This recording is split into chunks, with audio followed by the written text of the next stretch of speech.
ఎన్నికల వ్యూహకర్త ప్రశాంత్ కిషోర్కి పని పాట ఉండట్లేదు. మాట్లాడితే ఏపీలో జగన్ ప్రభుత్వం మీద తనకు తోచిన జోస్యాలు చెబుతున్నారు.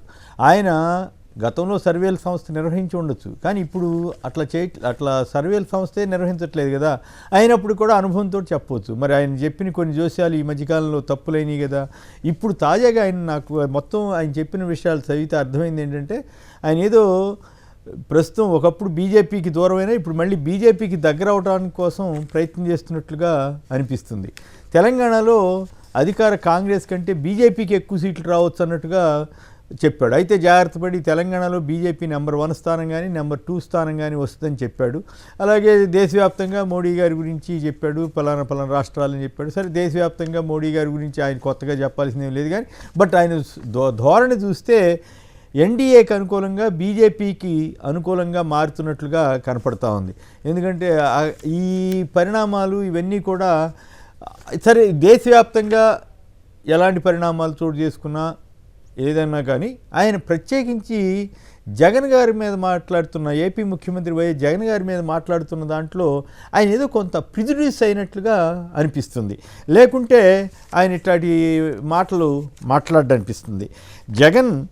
జగన్ నేతృత్వంలోని వైకాపా ప్రభుత్వం మళ్ళీ గెలవడం కష్టం అన్నారట ప్రశాంత్ కిషోర్ గారు. తర్వాత అధికారంలోకి వచ్చిన తర్వాత వైకాపా రాష్ట్రాభివృద్ధికి చేసింది ఏమీ లేదని కూడా అన్నారట. ఉద్యోగాలు ఊసు లేదంట, మొనార్క్లా పాలిస్తున్నారంట, ప్రభుత్వం డబ్బులు పంచడం తప్ప ఏమైనా అర్థం ఉందా ఈయన మాట్లాడిన తీరు? మరి ఈయనే కదా, ఈయన అనేక సలహాలు ఇచ్చాడు కదా, ఆ సలహాలు పాటిస్తున్నారో లేదో ముందు చెప్పచ్చు కదా. మరి ఆయనే సలహాలు ఇవ్వలేదని అర్థమా?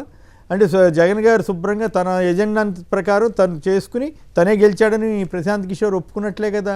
ఇంకోటి ఏమిటంటే, ప్రశాంత్ కిషోర్ చెప్పవలసింది బడులు బాగు చేయటం అభివృద్ధి కిందకు వస్తుందా రాదా, ఆసుపత్రులను బాగు చేయటం అభివృద్ధికి వస్తుందా రాదా, పోర్టులు కట్టడం అభివృద్ధి కిందకు వస్తుందా రాదా, మెడికల్ కాలేజీలు పెట్టడం అభివృద్ధి కిందకు వస్తుందా రాదా, అలాగే కరోనా టైంలో ఆదుకోవటం, పేద ప్రజలను ఆదుకోవటం సంక్షేమం అవసరమా కాదా.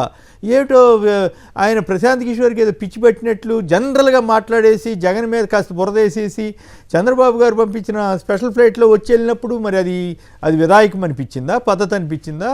అంటే చంద్రబాబు గారు నేను బీహార్ డెకాయిట్ అన్నా కూడా మీరు సిగ్గుపడకుండా మళ్ళీ వచ్చి చంద్రబాబు గారితో భేటీ అయ్యి మీరు పరువు తీసుకున్నారు కదా. మీరేం నిష్పక్షపాతంగా ఉన్నారు అని అనిపించుకోవాలంటే ఈ పని చేసి ఉండాల్సింది కాదు.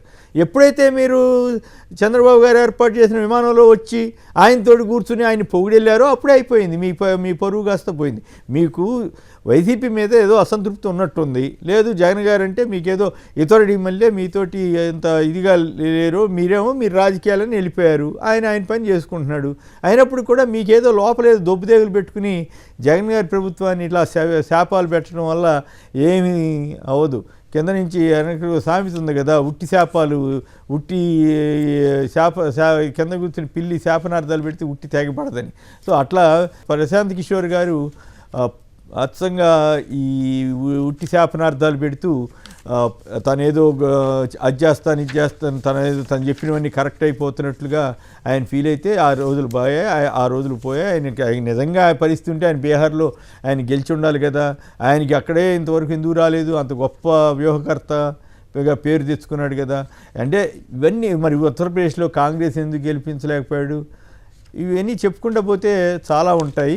బట్ ఒకటి మాత్రం వాస్తవం, మాట్లాడితే జగన్ గారి గురించి ప్రస్తావించి ఆయన తన పరువు తను తీసుకుంటున్నాడు. కావాలంటే నువ్వు బీజేపీకి భజన చేసుకో, ఇంకెవరికైనా భజన చేసుకో, తప్పులేదు. కానీ బట్ పనిగట్టుకుని జగన్ గారి మీద విద్వేషపూరితంగా ఇవి చంద్రబాబు గారి మాటలు నమ్మి మీరు కనుక ఇట్లా చేస్తే రేపు రిజల్ట్స్ వచ్చిన తర్వాత తెలుస్తుంది. ఒకసారి జగన్ గారికి వస్తున్న సభల్లో వస్తున్న స్పందన చూడండి, జగన్ గారి బస్సు యాత్రలో పాల్గొంటున్న జనాన్ని చూడండి. వాళ్ళతో మాట్లాడిన తర్వాత కూడా మీకు ఇదే అభిప్రాయం ఉంటే అప్పుడు చెప్పండి. ఓ పక్క సంక్షేమం జరగలేదంటే మరి ఇప్పుడు చంద్రబాబు గారు 5 రెట్లు ఎక్కువ ఇస్తానంటున్నాడు, ఎక్కడి నుంచి ఇస్తాడో చెప్పండి. మీరు ఆయన తరఫున మీరు వాదించండి. ఎస్, ఈ రకంగా 20 లక్షల ఉద్యోగాలు ఇస్తానని చెబుతున్నాడు, అది పచ్చి అబద్ధమా కాదా? మరి ఏవైతే 2004 నుంచి 1999 నుంచి చెబుతున్నాడో ఏ వాగ్దానాలు ఇంకా పెంచి చెబుతున్నాడు. మరి జగన్ గారు పంచింది రూపాయి పంచితే తప్పని నువ్వు అంటుంటే, లేదు తప్ప ఇంకేం చేయలేదని చెప్తుంటే, మరి చంద్రబాబు గారు 5 రూపాయలు పంచుతానంటున్నాడు కదా. మరి దాని గురించి మాట్లాడండి. ఎందుకు మాట్లాడట్లేదు అంటే అక్కడే మ్యాచ్ ఫిక్సింగ్ ఉందన్నమాట, అక్కడే దురుద్దేశం ఉందన్నమాట, అక్కడే ఏదో తేడా ఉందన్నమాట. జగన్ గారు తను చెప్పదలుచుకుని నిర్దిష్టంగా చెబుతున్నాడు, నిజాయితీగా చెబుతున్నాడు. ఆయన చేయదలుచుకుంది చాలా వరకు చేయాలని చేసి చూపించడానికి ప్రయత్నం చేస్తున్నాడు. అందువల్లే ప్రజల్లో ఈ రోజున అంత ఆదరణ వచ్చింది. ప్రశాంత్ కిషోర్ లాంటి వాళ్ళు ఎంతమంది 10 మంది వచ్చినా కూడా జగన్ గారిని ఏమీ చేయలేరని మాత్రం నాకు అనిపిస్తోంది.